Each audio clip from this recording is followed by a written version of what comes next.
Hi hello ನಮಸ್ತೆ watch Kannada serial ಚಾನಲ್ಗೆ ಸ್ವಾಗತ. ಮೊದಲು ನಮ್ಮ ಚಾನಲ್ನ ಸಬ್ಸ್ಕ್ರೈಬ್ ಮಾಡ್ಕೊಳ್ಳಿ. ಇವತ್ತಿನ ನಿನಗಾಗಿ ಸಂಚಿಕೆಯಲ್ಲಿ ಏನಾಗುತ್ತೆ ಅಂತ ನೋಡ್ಕೊಂಡು ಬರೋಣ. ಅದಕ್ಕೂ ಮೊದಲು ನಮ್ಮ ಚಾನಲ್ನ ಸಬ್ಸ್ಕ್ರೈಬ್ ಮಾಡ್ಕೊಳ್ಳಿ.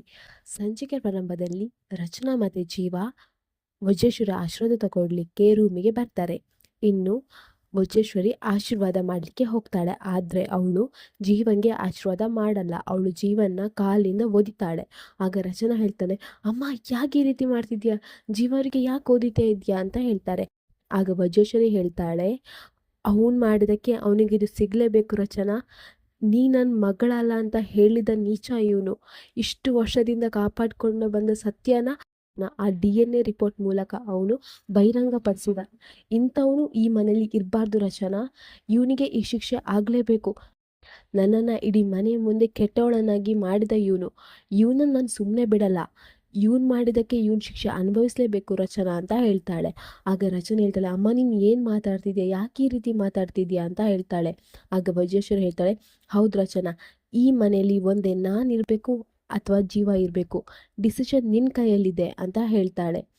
ಇನ್ನು ರಚನಾ ಹೇಳ್ತಾಳೆ, ಅಮ್ಮ ನೀನು ಏನು ಮಾತಾಡ್ತಿದ್ಯಾ ಅನ್ನೋ ನಿಂಗೆ ಅರಿವಿದ್ಯಾ ಅಮ್ಮ ಅಂತ ಹೇಳ್ತಾಳೆ. ಆಗ ವಜ್ರೇಶ್ವರಿ ಹೇಳ್ತಾಳೆ, ಹೌದು ರಚನಾ, ನನಗಿದೆ. ನನ್ನ ಮನೆಯಲ್ಲಿ ಒಂದೇ ಅವನಿರಬೇಕು, ಒಂದೇ ನಾನಿರಬೇಕು. ನನಗೆ ವಿರುದ್ಧವಾಗಿ ಮಾತಾಡಿದವನು ಈ ಮನೇಲಿ ಇರಬಾರ್ದು. ಡಿಸಿಷನ್ ನಿಂದು ರಚನಾ ಅಂತ ಹೇಳ್ತಾಳೆ. ರಚನಾ ಹೇಳ್ತಾಳೆ, ಆಯ್ತಮ್ಮ, ಈ ಮನೆ ನಿಂದು, ಈ ಮನೆ ನನ್ನ ಮನೆ ಅಲ್ಲ, ಈ ಮನೆ ವಜ್ರೇಶ್ವರಿ ಮನೆ. ನೀನು ನನ್ನಮ್ಮ. ನಿನಗೆ ಅವಮಾನ ಮಾಡಿದ ಜೀವ ಈ ಮನೇಲಿ ಇರಬಾರ್ದು ಅಂತ ಹೇಳ್ತಾಳೆ. ಆಗ ವಜ್ರೇಶ್ವರಿಗೆ ತುಂಬಾ ಖುಷಿಯಾಗುತ್ತೆ. ಮನೆಯವರೆಲ್ರಿಗೂ ತುಂಬಾ ಗಾಬರಿ ಆಗುತ್ತೆ. ಇನ್ನು ನಿಹಾರಿಕಾಗಂತೂ ಸಿಕ್ಕಾಪಟ್ಟೆ ಖುಷಿಯಾಗುತ್ತೆ. ಆಗ ಜೀವ ಆಯಿತು ನಾನು ಹೋಗ್ತೇನೆ ಅಂತ ಹೇಳಿ ಹೊರಡ್ತಾನೆ. ಆಗ ರಚನಾ ಜೀವನ್ ಕೈ ಹಿಡಿದು, ನೀವು ಒಬ್ಬರೇ ಹೋಗ್ತಿದ್ದೀರಾ, ನಿಮ್ಮ ಹೆಂಡತಿನ ಬಿಟ್ಟು ನೀವು ಒಬ್ಬರೇ ಹೋಗ್ತಿದ್ದೀರಾ ಜೀವ ಅಂತ ಹೇಳ್ತಾಳೆ. ಆಗ ವಜ್ರೇಶ್ವರಿಗೆ ಶಾಕ್ ಆಗುತ್ತೆ. ರಚನಾ ನೀನು ಏನು ಮಾತಾಡ್ತಿದ್ಯಾ ಅಂತ ಹೇಳ್ತಾಳೆ. ಆಗ ರಚನಾ ಹೇಳ್ತಾಳೆ, ಹೌದಮ್ಮ, ನಿನಗೆ ಅವಮಾನ ಮಾಡಿದ್ದಕ್ಕೆ ನನಗೆ ಜೀವನ್ ಮೇಲೆ ಸಿಟ್ಟಿದೆ. ಅದೇ ರೀತಿ ಜೀವನ್ಗೆ ಅವಮಾನ ಆಗಿದ್ದಕ್ಕೆ ನಿನ್ನ ಮೇಲೂ ಸಿಟ್ಟಿದೆ. ನೀವಿಬ್ಬರು ಮಾಡೋದು ತಪ್ಪು. ನಿನ್ನ ಪ್ರಕಾರ ಈ ಮನೇಲಿ ಜೀವ ಅಥವಾ ನೀನಿರಬೇಕಂದ್ರೆ ಹೌದು, ಈ ಮನೇಲಿ ನೀನೇ ಇರಬೇಕು. ಆದರೆ ಜೀವ ಈ ಮನೇಲಿ ಇಲ್ಲ ಅಂದರೆ ಅವ್ರ ಹೆಂಡತಿಯಾಗಿ ನಾನು ಈ ಮನೇಲಿ ಇರಲ್ಲ. ಜೀವ ಹೋದರೆ ನಾನು ಅವ್ರ ಹಿಂದೆನೇ ಹೋಗ್ತೇನೆ. ಗಂಡ ಎಲ್ಲಿರ್ತಾಳೋ ಹೆಂಡತಿ ಅಲ್ಲೇ ಇರಬೇಕಮ್ಮ. ಈ ವಿಷಯದಲ್ಲಿ ಯಾವುದೇ ರೀತಿಯ ಅನುಮಾನ ಇಲ್ಲ.